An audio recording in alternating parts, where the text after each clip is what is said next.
I get the whole, well, it's an exhibition game, so injuries, we don't want to push ourselves. I remember a time when NBA All-Stars didn't care about that. I know that, hey, I remember Game 5s and Game 7s. I don't necessarily remember this player's performance from this All-Star game. I remember players' All-Star performances from when I was a kid and players took the game seriously.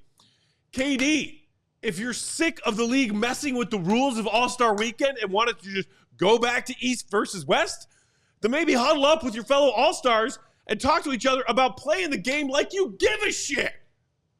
That's why the league keeps messing with it, because none of y'all care or try at all in this game. And that's why the product is garbage. And they keep trying to fix it. I am so sick of how soft this league is, man. I know I have very little leg to stand on when it comes to that because I am not out there risking my own body. I get that. But they are paid very handsomely to go out there and sacrifice their bodies to play this game and entertain the masses. We are in the softest timeline of NBA basketball from a physicality standpoint. Load management, injury management. And why is it that half the league star players are still injured? Where's the correlation? Don't tell me about, well, we're just going to stand around on defense in All-Star Weekend because, it's about the playoffs. When half the league is hurt anyway and they're all sitting every other game. Enough of this crap.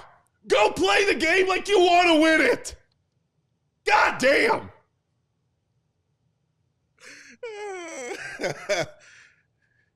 Over an All-Star game.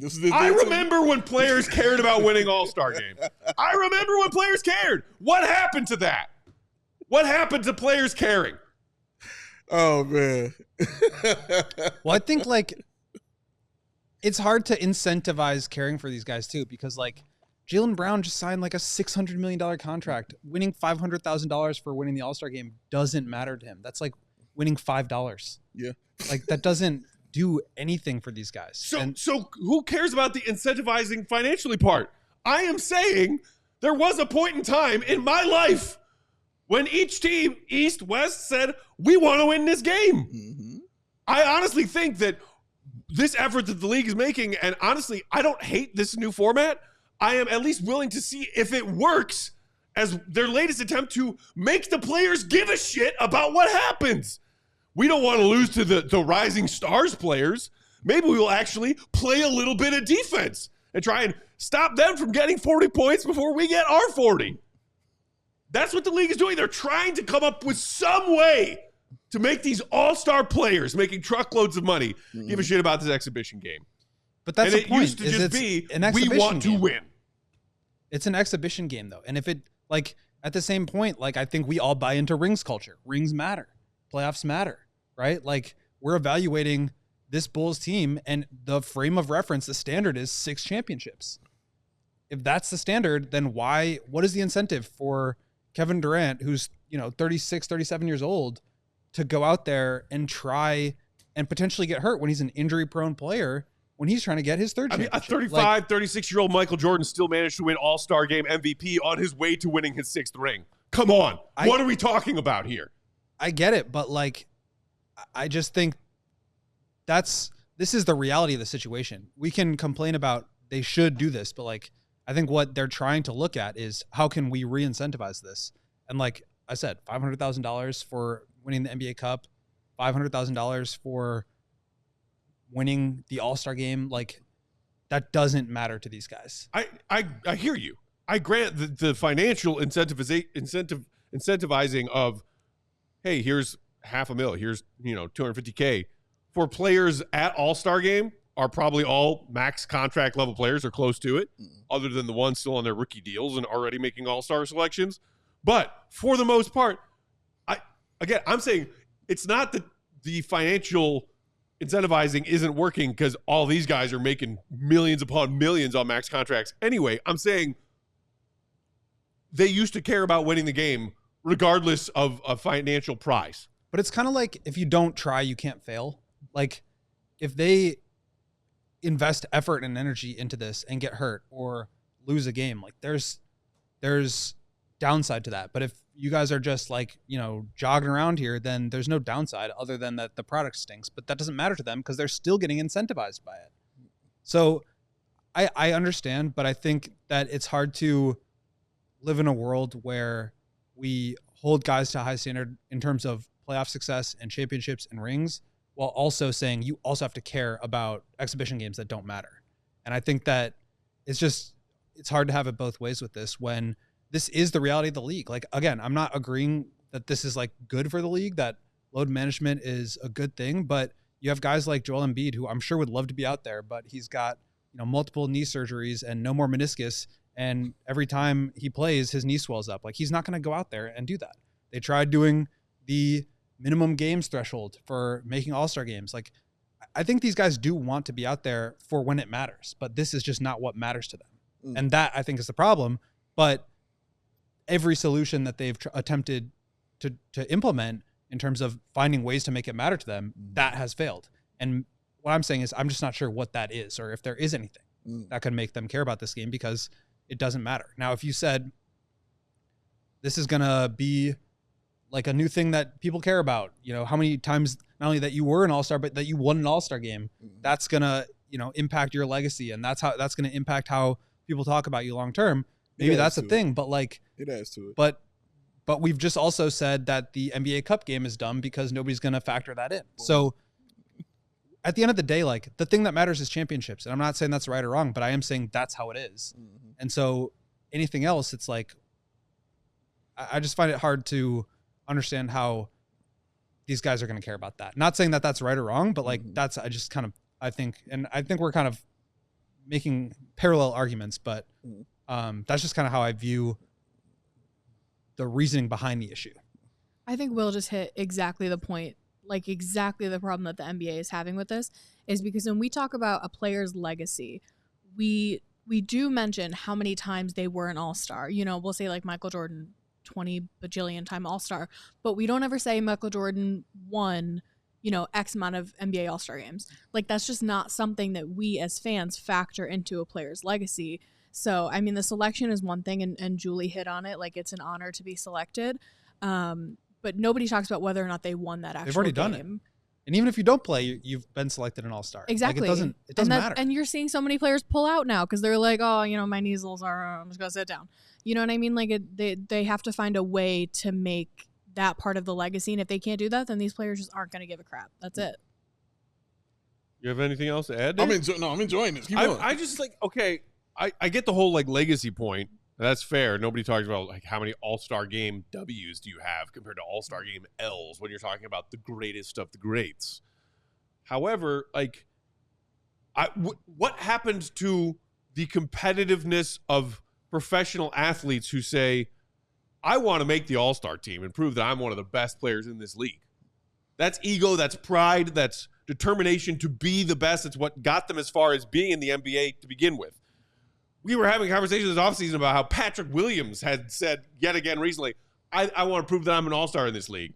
Parentheses, that we can laugh at that later. But what happened to that part of what it means to be an NBA player or professional athlete? Because an NBA all-star game could and should theoretically be a game, yes, that's an exhibition, but also a game in which we get to prove who wins a game between the best and the other side of the best. Why doesn't that matter anymore to these guys? I think part of it too is that like the West has just been so much better than the East. Like, it's just not competitive. Like, the West is just way better. I don't know. Maybe that factors in. Maybe there's like a solution where every team gets one representative and there's 30 players in the All-Star game and like the fans of that team get to vote in their guy.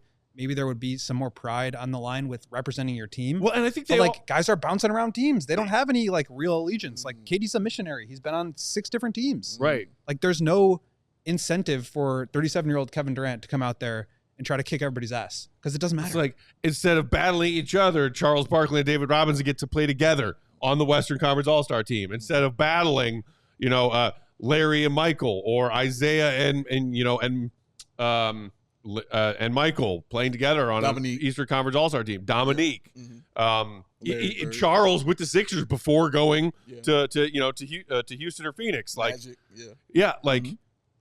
it's the same thing they talked about with those dream team scrimmages on their way to Barcelona. Yeah. The best of the best playing against each other with bragging rights at stake.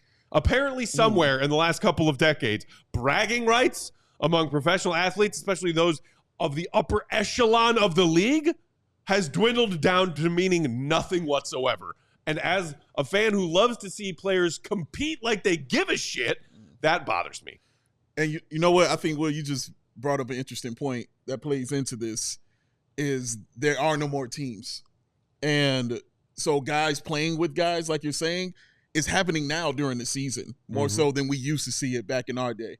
So you get to see those super teams now. You get to see those guys playing together you always dreamed about seeing during a whole entire 82 games. So the All-Star game used to be where you could see those powers combine because we're not used to seeing those powers combine between those guys like that.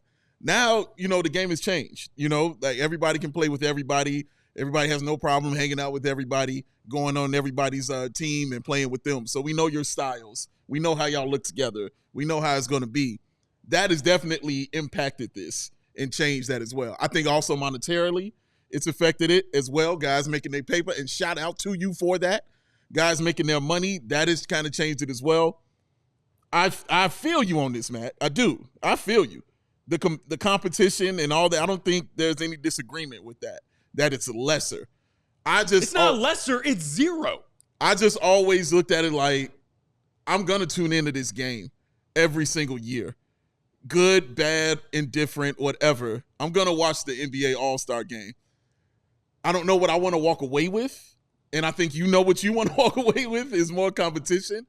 I just wanted everybody to be healthy and see something really cool. As long as I could kind of see that, I'm completely satisfied in what I'm viewing right there. That's why, like, the three-point shootout has become the best event because it's Damian Lillard, CJ McCollum, is Steph individual Curry, Klay stars Thompson. competing against one another. Individual stars at the best at what they do, competing against the other players who want to say they're better at that skill.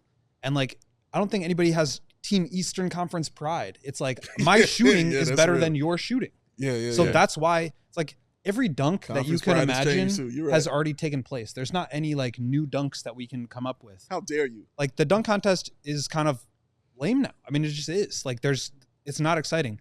But who can make the most threes when the game is about threes, when everything that matters in the NBA is about shooting threes and making threes, to go up there and say, I have a chance to be better than Steph Curry at that tonight. Like that's what I think drives pride, and that's why that event is better. And now you introduce the Sabrina versus Steph thing. That's another element of pride. You think Sabrina's going to like lollygag around in a 3-point contest against Steph Curry on national TV? No chance. So I think that kind of creativity makes it better. Maybe they should just lean more into that and less into all-star games and just say like, yeah, you made the all-star weekend selection. That counts towards your legacy, whatever. But I just think that like KD's been an all-star 14 times. LeBron's been an all-star 20 times. Like this is not new and exciting for them. This is a chore. And if you want to make it exciting, you got to send Ayo Dosunmu or Alex Caruso because those guys are going to try hard. But that's not what the all-star game is about. That's a bunch of guys that are just competitive. It's not the stars of the stars. Okay. Well, I don't know. Maybe there's an age cutoff. Maybe there's if I have been an all-star X amount of times or I am X years old. Fine. If you don't want to go to All-Star Weekend because it's a chore and not an honor for you, then don't go, and it doesn't count on your basketball reference page of how many times you've been an all-star. If you decline to go, you're not an all-star. It doesn't count. Because if you would like to go and play in the all-star game, then you got a little check mark on number of all-star appearances. We all silly like the mayor.